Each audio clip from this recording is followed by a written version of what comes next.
Am, en estas últimas semanas hemos estado estudiando Romanos 1 y 2. Esta semana vamos a terminar Romanos 2, ya después de como un mes. Así vamos, poquito a poquito, pero vamos aprendiendo cada centímetro de la palabra, ¿no? Pero como un resumen de lo que hemos estado viendo, como el pastor había comentado, vimos tres tipos de personas que se estudiaron en Romanos 1 y Romanos 2. El primer tipo de persona que se estudió en el capítulo 1 fue el gentil, que es la persona que no conoce la palabra y pues peca, ¿no? Que es al que somos enviados a esa persona, ¿no? A alcanzar a esa persona, al perdido, al que no conoce nada de la palabra y peca y no sabe nada y pues qué feo, pues, ¿no? Somos enviados a ellos. El segundo tipo de persona lo vimos la semana pasada, que fue el que se llama él mismo el moralmente correcto. Yo no peco, no ocupo salvación, ¿no? Y tristemente vimos que en esto caemos mucho de nosotros incluso, pues, ¿no? En el moralmente correcto, en el que se llama a sí mismo el moralmente correcto. Vimos en este capítulo como resumen que todos necesitamos de su gracia. Hasta los que pensamos que tenemos todo bien, que tenemos una vida más firme en la fe según nosotros, con procesos más religiosos que según nosotros nos acercan más a Dios, pero al final de cuentas todos necesitamos de su gracia, todos necesitamos de su salvación. Y ese es uno de los males que se ven hoy en día y en toda la historia de la Biblia. Ese pensar que somos salvos por nuestras obras o por nosotros mismos. La religiosidad por eso existe. Es como con mis fuerzas puedo ser como Dios. O como con mis fuerzas puedo ser igual a Dios. O les digo algo, no se puede de ninguna manera compararnos o ser igual a Dios. La única manera de entrada a su presencia es por su gracia. Por ejemplo, cosas que hacemos hoy en día para acercarnos más a Dios según nosotros. Y son ejemplos que yo les doy porque yo los viví, por ejemplo. Yo sentía si oraba arrodillado, estaba más cerca de Dios que si oraba parado, por ejemplo, ¿no? Es una cosa religiosa que ni al caso, pues, ¿no? Pero son cosas que nosotros tratamos de hacer como para acercarnos más a Dios. Y eso es religiosidad, pues. O, por ejemplo, lo que se hace a veces de ir de rodillas al cerro o lo que sea y nos acerca más al Dios. Y eso no es tampoco. Y el día de hoy vamos a ver el tercer grupo de personas, que es el judío. Y les animo que todo lo que digamos del pueblo judío lo apunten o lo guarden o se lo echen en la bolsa, porque lo vamos a comentar al final del capítulo y va a estar padre, ¿no? Va a estar padre y les digo más adelante por qué. Pues antes de empezar, pues oramos. ¿Está bien? Acompáñenme. Gracias, Señor, por un domingo más de comunión, Señor, entre hermanos y comunión contigo. Padre, acerca a esta iglesia, Señor, a ser uno contigo, Señor, más y más, Señor. Que empecemos a vivir tu reino aquí en la tierra como tú lo quisiste desde el principio. Padre, pon en nuestro corazón un terreno fértil, Señor, para donde se pueda sembrar semilla de todo lo que ha pasado estas semanas, de todo lo que hemos aprendido, que se siembre semilla y se multiplique al 100 por 1, Señor. Para que nosotros podamos salir y a nuestra familia, amigos, predicarles de tu palabra. Que se multiplique esta semilla, Señor, porque tú nos has mandado a eso, Señor, a recibir al perdido, porque todos somos perdidos. Tenemos ahorita la etiqueta de encontrado, pero no es ni por nosotros, es por tu gracia, Señor. Y así nos has llamado, Señor, a discipular al creyente, para que salga, Señor, y predique tu palabra, Señor. Ayúdanos a estar en comunión contigo y a buscarte más fervientemente todos los días. En el nombre de Jesús, amén. Bueno, empezamos con Romanos 2, del 17 al 20. Vamos a leerlo. He aquí tú tienes el sobrenombre de judío, y te apoyas en la ley, y te glorías en Dios, y conoces su voluntad, e instruido por la ley apruebas lo mejor. Confías en que eres guía de los ciegos, luz de los que están en tinieblas, instructor de los indoctos, maestro de niños, que tienes en la ley la forma de la ciencia y de la verdad. Aquí es una descripción de en qué se respaldaban los judíos, ¿no? Ellos así se llamaban todo esto, pues, ¿no? Ellos se gloriaban en esto. Y hay algo, los judíos y dentro de este grupo los fariseos estaban 100% seguros de su salvación, gracias a que la ley les fue otorgada a ellos, haciéndoles el pueblo escogido por Dios.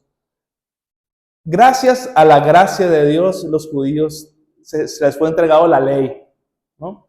¿Por qué? Por gracia, no era para que se enorgullecieran de eso, pues, ¿no? Más adelante vamos a ver de eso. Pero se gloriaban en esto más que humillarse por ello, pues porque por gracia han sido escogidos porque se les dio la palabra, pero en eso se gloriaban y se enaltecían a ellos mismos. Es como si yo dijera, pues ya tengo, ahora yo soy más porque ahora tengo el Nuevo Testamento, yo también, ¿no? Es la misma, pues ellos antes tenían el Viejo Testamento, a ellos se les dio por gracia de Dios, pero no por eso se deberían de haber gloriado. De hecho, se debieron haber humillado a lo más sumo de que qué somos para que Dios nos confiara esto, pues. Y esto evitaba a los judíos que se vieran como pecadores también, pues como eran 100% salvos, porque eran pueblo escogido de Abraham, decían, pues no ocupamos nada, ¿no? Y veían a los gentiles como pecadores, y de hecho los veían como perros. O sea, a ese nivel, pues en la cultura veían a los gentiles como perros, o peor. Y el nombre judío, en vez de causar humildad, causaba una jactancia desmedida. Y su salvación se sostenía en el hecho, en este derecho dado por mera gracia, que yo diría que es un privilegio, no es un derecho. Y varias veces Dios menciona que son el pueblo escogido. Vámonos a Éxodo 19, 5 al 6. Dice en otros lados, dice otras, en Isaías, por ejemplo, les llama pueblo escogido, etcétera, ¿no? Pero vamos a ver Éxodo 19, 5 al 6. Como contexto de este versículo, vamos a ver que el pueblo de Israel, pues ya salió de Egipto y acaban de llegar al monte Sinaí, donde Moisés va a hablar con Dios por primera vez. Entonces, esto es lo que le dice Dios a Moisés para que le diga al pueblo de Israel. Ahora pues, si dieres oído a mi voz y guardares mi pacto, vosotros seréis mi especial tesoro sobre todos los pueblos, porque mía es toda la tierra. Bueno, hasta ahí ahorita leemos el 6. ¿A qué se refiere Dios con el pacto? Porque a eso voy a llegar ahorita. Ahí déjalo, ¿no? El pacto de Dios se refiere a Israel, involucraba la ley que les iba a ser dada, los sacrificios y la elección de obedecer del pueblo. Porque al final de cuentas, Dios nos dio la elección de obedecer o no obedecer con el libre albedrío.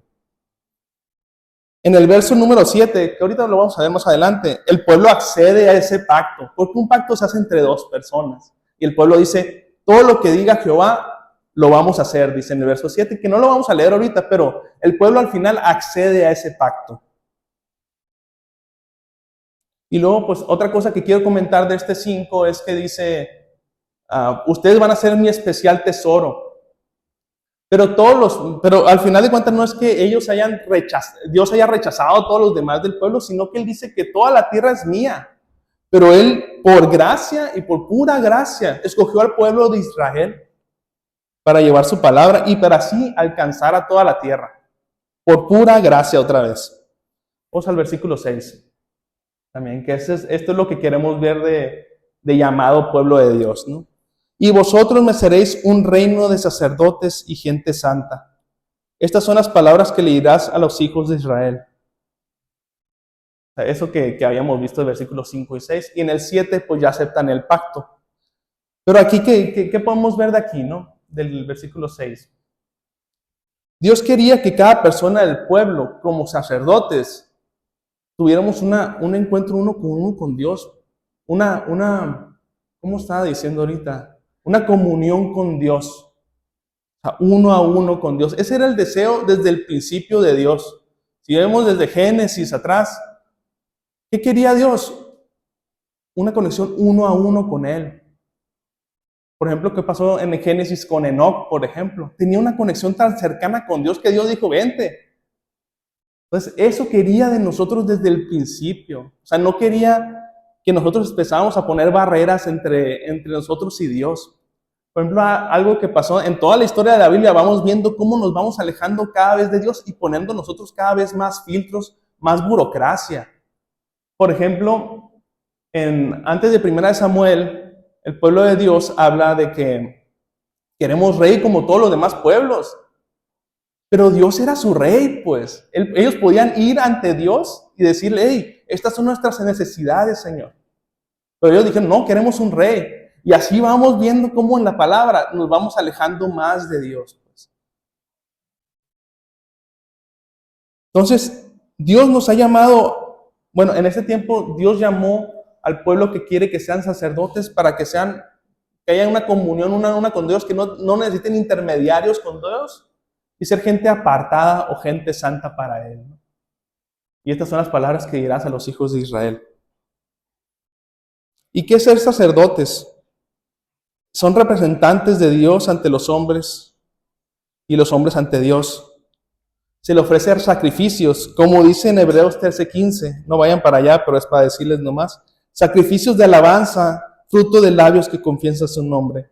Y tenemos acceso privilegiado a la presencia de Dios. Así como a los judíos se les decía que iban a ser sacerdotes y santos, a nosotros también se nos llama sacerdotes, pero en este aspecto, en que vamos a tener una comunión una con Dios, con ese privilegio de gracias por su gracia, y que vamos a ofrecer sacrificios de alabanza, que son fruto que confiesan su nombre, son un fruto que nace de nuestro corazón, no solo de boca para afuera, sino del corazón para Dios, con amor y sinceridad. Y tenemos un acceso privilegiado a la presencia de Dios. Y vamos a ver una pregunta para todos. ¿Qué tenía de especial el pueblo de Israel? Antes de, veamos en Abraham o veamos en Egipto, ¿qué tenía de especial el pueblo de Israel? Pues nada, la gracia de Dios. De hecho, si lo vemos, cuando va el pueblo de Israel a Egipto, eran 80 personas ya escogidas por Dios. Eran 80 personas las que fueron a Egipto a ir porque había una hambruna en la tierra, ¿no? Eran 80 personas solamente las que fueron a Egipto. O sea, era un pueblo chiquito. Y en Egipto, pues obviamente, pues fueron esclavos. En este tiempo, en contexto, que estamos hablando en el Éxodo, eran perseguidos. eran un pueblo sin tierra todavía. O sea, con la tierra prometida de Dios, ¿no? Pero nada más que la gracia de Dios. No era nada en lo que exaltarse. Y si nos vamos más para atrás, ¿quién era Abraham? De Ur de los Caldeos, ahí cerca de Mesopotamia, con familia probablemente idólatra, Abraham probablemente idólatra. Y salió de ahí elegido por Dios. ¿Por qué? Por pura gracia. Y los judíos olvidaron eso, que es por pura gracia que están ahí. Los judíos pensaban que por conocer la ley era suficiente, pero se apoyaban o descansaban en ella erróneamente. Ellos creían que el esfuerzo personal para cumplirla era suficiente para ser salvos. Pero el problema de eso es que no la cumplían y no podían ser salvos por ella. Y quiero que apunten esto porque a mí me ha servido mucho esto que les voy a decir. La ley está para hacernos ver la incompetencia del hombre en hacerse salvo a sí mismo. Solo por su gracia somos dignos de entrar a su morada. La ley para eso está, nos muestra nuestra incompetencia de hacernos salvos a nosotros mismos. Ni las reglas que nosotros mismos nos ponemos en la dieta las cumplimos. ¿Cómo vamos a compararnos con Dios? Pues, ¿no? Sin las reglas que nosotros mismos nos ponemos para no comer pan con gluten, las rompemos.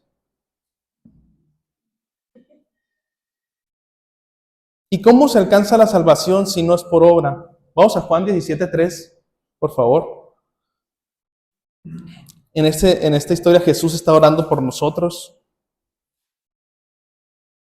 Está orando por nosotros porque ya sabe que ya se va a ir. Y Jesús hace esta oración. Y esta es la vida eterna, que te conozcan a ti, el único Dios verdadero, y a Jesucristo, quien has enviado. Así se alcanza la verdadera salvación. Una comunión, otra vez comunión. Eso es lo que Dios quiere de nosotros. El cristianismo no es la religión de Cristo, sino una comunión con Él. No es que obras haces, ni nada. Al final de cuentas, como Jesús dijo, todo se resume en amor, pues amarse los unos a los otros. Y amarás al Señor tu Dios sobre todas las cosas. Tú y yo ya no somos de aquí, somos de Cristo y Dios y Cristo quiere que vivamos su reino ya en este momento por medio de la comunión, hermanos, y comunión con Dios. Entonces, hay que aprovechar ese regalo misericordioso que Dios nos entregó. Ahora sí, leamos Romanos 2, del 21 al 24. Ya vamos avanzando poquito a poquito. Aquí vamos a ver unas ideas hipócritas que Pablo les hace ver a los judíos y a los fariseos. Romanos 2, 21 a 24. Tú pues que enseñas a otro, ¿no te enseñas a ti mismo? Tú que predicas que no se ha de hurtar, hurtas. Tú que dices que no se ha de adulterar, adulteras. Tú que abominas de los ídolos, cometes sacrilegio. Tú que te jactas de la ley, con infracción de la ley deshonras a Dios. Porque como está escrito, el nombre de Dios es blasfemado entre los gentiles por causa de vosotros. Todo cae, como hablamos el domingo pasado y habló el pastor Gustavo, en la hipocresía.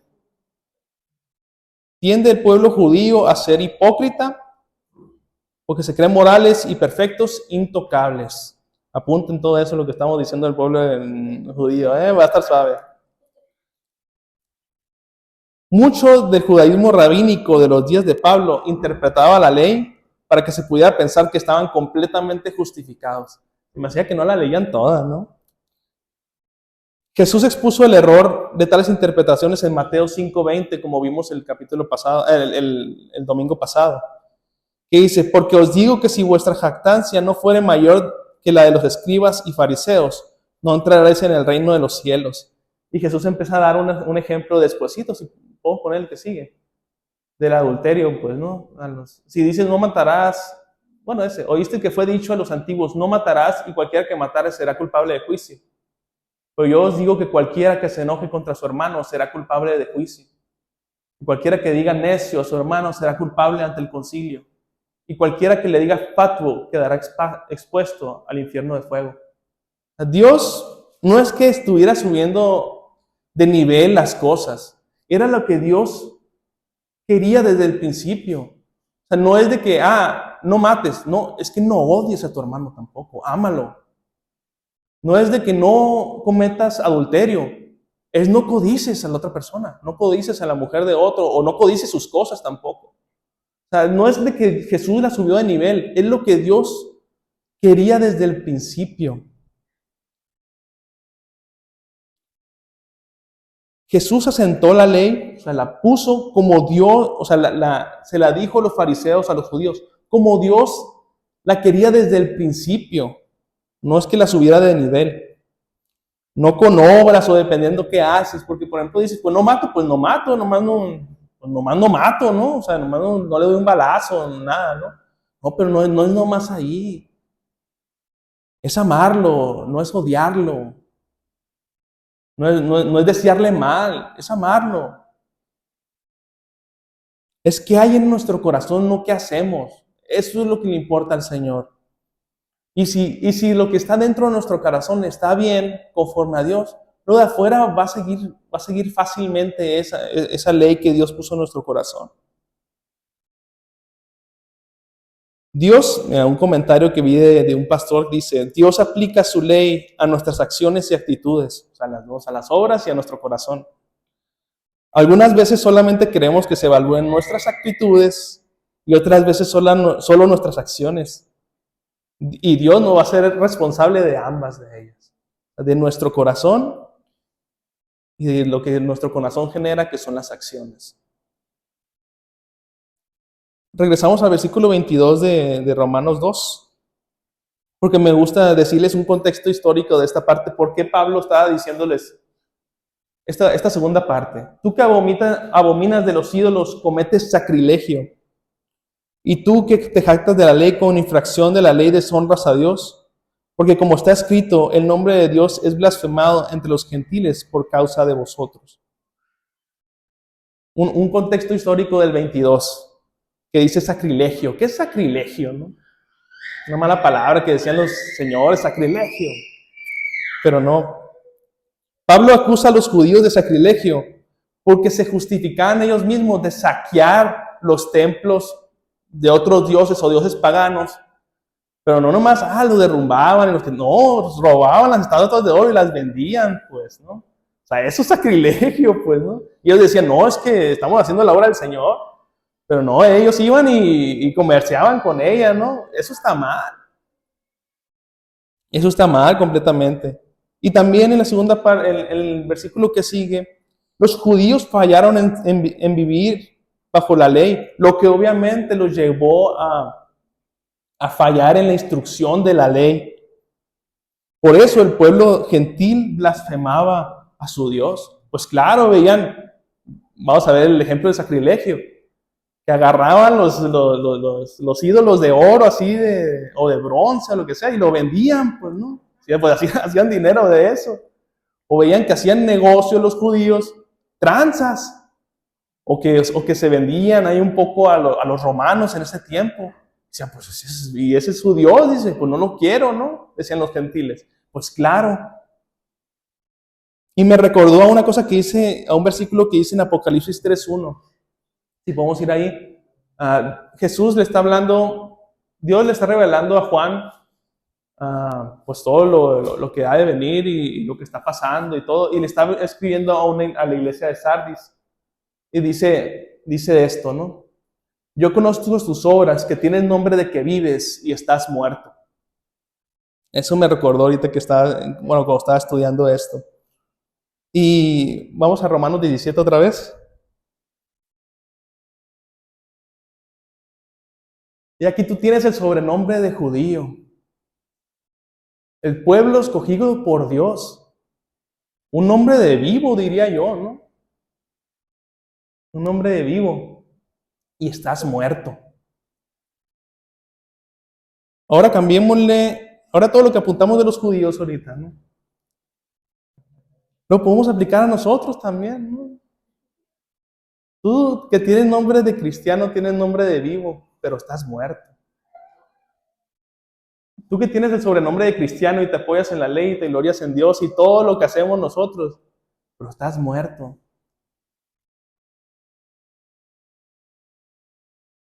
No nos podemos jactar en ser cristianos, porque al mismo tiempo somos salvos por gracia, no es por nuestras obras otra vez. Lo mismo que le pasaba al pueblo judío, que lo sacaron de la nada, de pura gracia. A nosotros también. Como dije ahorita, somos perdidos con la etiqueta de encontrado, pero no te puedes jactar de que te encontraron, porque fuiste buscado y fuiste encontrado. No te puedes jactar tú nunca de que te encontraron. Claro que no, ni en las escondidas te puedes jactar de eso. Porque no es por nosotros, es por Dios mismo. Y podemos estar haciendo con nuestras acciones e intenciones que los demás no quieran saber nada de Dios.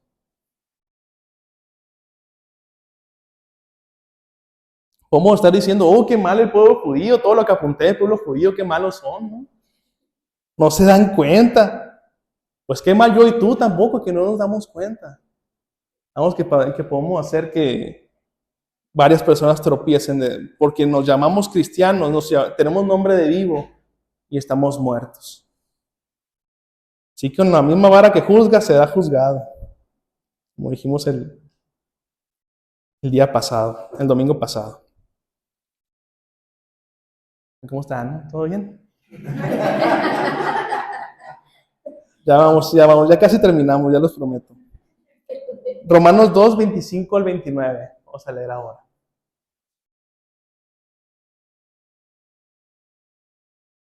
Pues en verdad la circuncisión aprovecha si guardas la ley. Pero si eres transgresor de la ley, tu circuncisión viene a ser incircuncisión. Si pues el incircunciso guardarle las ordenanzas de la ley, no será tenida su incircuncisión como circuncisión. Y el que físicamente es incircunciso, pero guarda perfectamente la ley, te condenará a ti que con la letra de la ley y con la circuncisión eres transgresor de la ley. Pues no es judío el que lo es exteriormente, ni es la circuncisión la que se hace exteriormente en la carne, sino que es el judío el que lo es en el interior. Y la circuncisión es la del corazón, en espíritu, no en letra, la alabanza del cual no viene de los hombres, sino de Dios. Un contexto histórico de por qué Pablo está regañando específicamente la circuncisión. Aparte de que son judíos, ellos pedían la circuncisión para ser parte del pueblo, o a los que venían de fuera, los circuncidaban también. Contexto histórico, ¿no? En los días de Pablo, algunos rabinos enseñaban que Abraham se sentaba en la entrada del infierno, escuchen esto, y se aseguraba que ninguno de sus descendientes circuncidados entrara ahí. Entonces eran los judíos 100% salvos, decían. Algunos rabinos también enseñaban que Dios juzgaría a los gentiles con una medida y a los judíos con otra, y que todos los israelitas tendrían parte en el mundo por venir. A ver, qué fuerte. Entonces le está diciendo esto sabiendo ese contexto, para saber el contexto histórico de por qué está diciendo esto también. O sea, el pueblo de Israel no podía fallar, pues está 100% salvo porque eran escogidos. Pues ¿cómo se van a saber pecadores ellos? Pues no se pueden saber pecadores si eres 100% salvo. No hay manera. Por eso Jesús era tan fuerte con los fariseos y los judíos, pues porque con los gentiles, si se dan cuenta, no era así Jesús. Pero ¿por qué era así con los judíos y con los fariseos? Porque ellos conocen la palabra del Señor, pues. De hecho, no sé dónde lo dejé eso. Pero en Mateo, Jesús dice una oración que dije, no puede ser que haya dicho eso. Dice, Jesús le dijo a los fariseos, fariseos, que ustedes filtran a los mosquitos y se comen a los camellos completos, pues, ¿no? Entonces filtran las tradiciones y esto y aquello, pero se tragan completamente todo y caen en lo más básico, pues, ¿no? Y también, pues, obviamente, ¿qué otra cosa le dicen a los fariseos que es famosísima entre los cristianos? Sepulcros blanqueados, pues, ¿no? Que por afuera estás muy bonito. A guías de ciegos que coláis al mosquito y tragáis al camello. Eso es lo que dice Jesús. Y yo dije, ¿cuándo dijo eso? Porque estaba hablando con un pastor en la semana y dijo esa oración. Y dijo, ¿Jesús dijo eso? Y sí dijo eso. Y ahí está, la de sepulcros blanqueados, ¿no? Hay de vosotros, escribas y fariseos hipócritas, porque limpiáis lo de fuera del vaso y del plato, pero por dentro estáis lleno de robo y de injusticia. Y hay otra que dice, la de los sepulcros blanqueados, que por dentro muy bonitos, y por dentro, pues, que hay en los sepulcros, pues, un muerto, pues, ¿no? Y para hablarles un poquito de la circuncisión y el bautismo, hacen casi lo mismo la circuncisión y el bautismo, ¿no? Y la circuncisión, puse una analogía, que es como una lata, es la etiqueta de la lata, ¿no? En la lata puede haber frijoles, pero la etiqueta dice zanahorias, pero no hace ningún cambio, pues, ¿no? No sirve ninguna de las dos, ni la circuncisión, ni lo que viene adentro de la lata, porque no es lo mismo, pues. Entonces, ¿cuándo sirve la circuncisión? Cuando se empata con lo que hay en el corazón, pues. Y esta no es una idea que se le ocurrió a Jesús o a Pablo, que está subiendo de nivel la palabra. Vamos a Deuteronomio 10:16. O sea, esto es lo que Dios planeaba desde el principio, nomás que se le olvidó al pueblo judío esto. Y podemos caer nosotros en ello mismo. Por eso hay que siempre ir ante el Señor con humildad. ¿Qué dice? Circuncidad pues el prepucio de vuestro corazón y no endurezcáis más vuestra cerviz. Es eso primero, más que el físico, pues. El prepucio de vuestro corazón. Tener ese corazón dispuesto y humilde y santo para el Señor. Y otra cosa que el pastor Gustavo me recordó de una prédica de un pastor de Semilla, Lenin, que hace una reflexión sobre la circuncisión, ¿no? Y de Abraham. Dice que la circuncisión empezó en Abraham como parte del pacto para hacerlo padre de naciones, ¿no? Lo que Dios le prometió. Dios le prometió. Pero una cosa importante era que Abraham era estéril. Pero Dios le pidió que lastimara algo ya de por sí sensible para recordarle a Abraham que quien lo va a hacer posible es Dios. Vamos a ver la historia de Abraham otra vez. Lo sacó de Ur de los Caldeos, de probablemente una familia idólatra, él probablemente idólatra. Se lo llevó a otro lado, le dio tierra, lo prosperó, por gracia, no por él. Era estéril y le dio hijos, no por gracia y no por él. Porque sería una locura que Abraham dijera, por la circuncisión tuve hijos. No, eso es una señal del pacto. Por Dios tuvo hijos, no por la circuncisión. Gracias. Y cuando vea su descendencia, sus varios hijos y nietos, y vea también la lastimadura que se hizo en la circuncisión, va a recordar que fue Dios quien lo hizo, no por sus ganancias, no por sus ovejas, no porque se circuncidó en sí, sino porque Dios lo hizo. Leamos otra vez el versículo 26 y 27 de Romanos.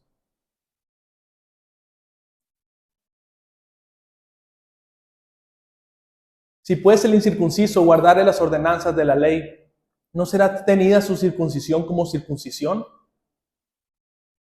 Y el que físicamente es incircunciso, pero guardare perfectamente la ley, te condenará a ti que con la letra de la ley y con la circuncisión eres transgresor de la ley. Y yo tengo dos versículos que me gustaría ver de este tema. Vamos a 1 Samuel 15, 22. Es que esto está desde el principio. Está desde el principio. 1 Samuel 15, 22. Y Samuel dijo, ¿se complace Jehová tanto en los holocaustos y víctimas como en que se obedezca a las palabras de Jehová? Ciertamente el obedecer es mejor que los sacrificios y el prestar atención que la grosura de los carneros. ¿Qué le importa más al Señor? Tu obediencia. Si te hiciste la circuncisión o no, no importa.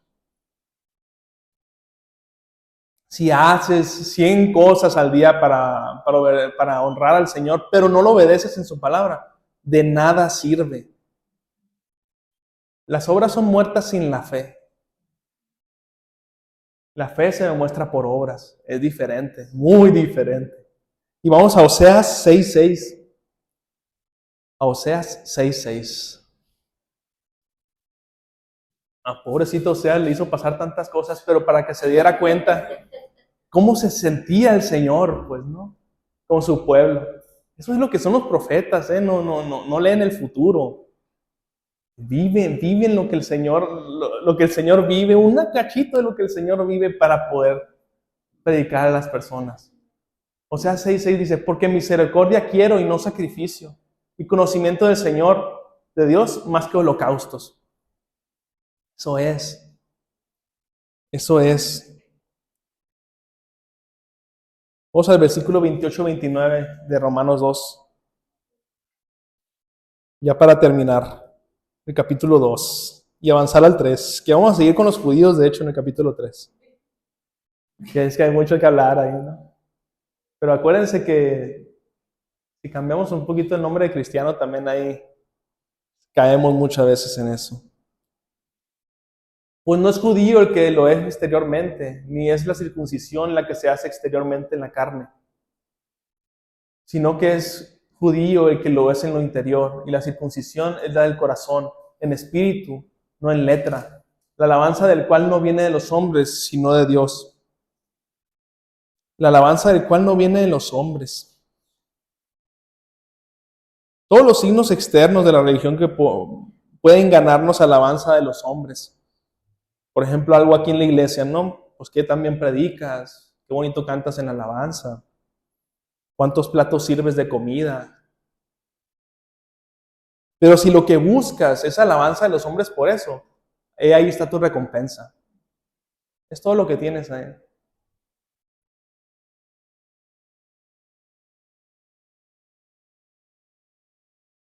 La evidencia no se encuentra en las obras, sino en nuestro corazón, lo cual se muestra, la cual luego muestra el fruto de obras, pues, ¿no? Al final. Pero si buscas tu alabanza en esto, en aquello, si predicas en 10 estadios, ahí está tu recompensa.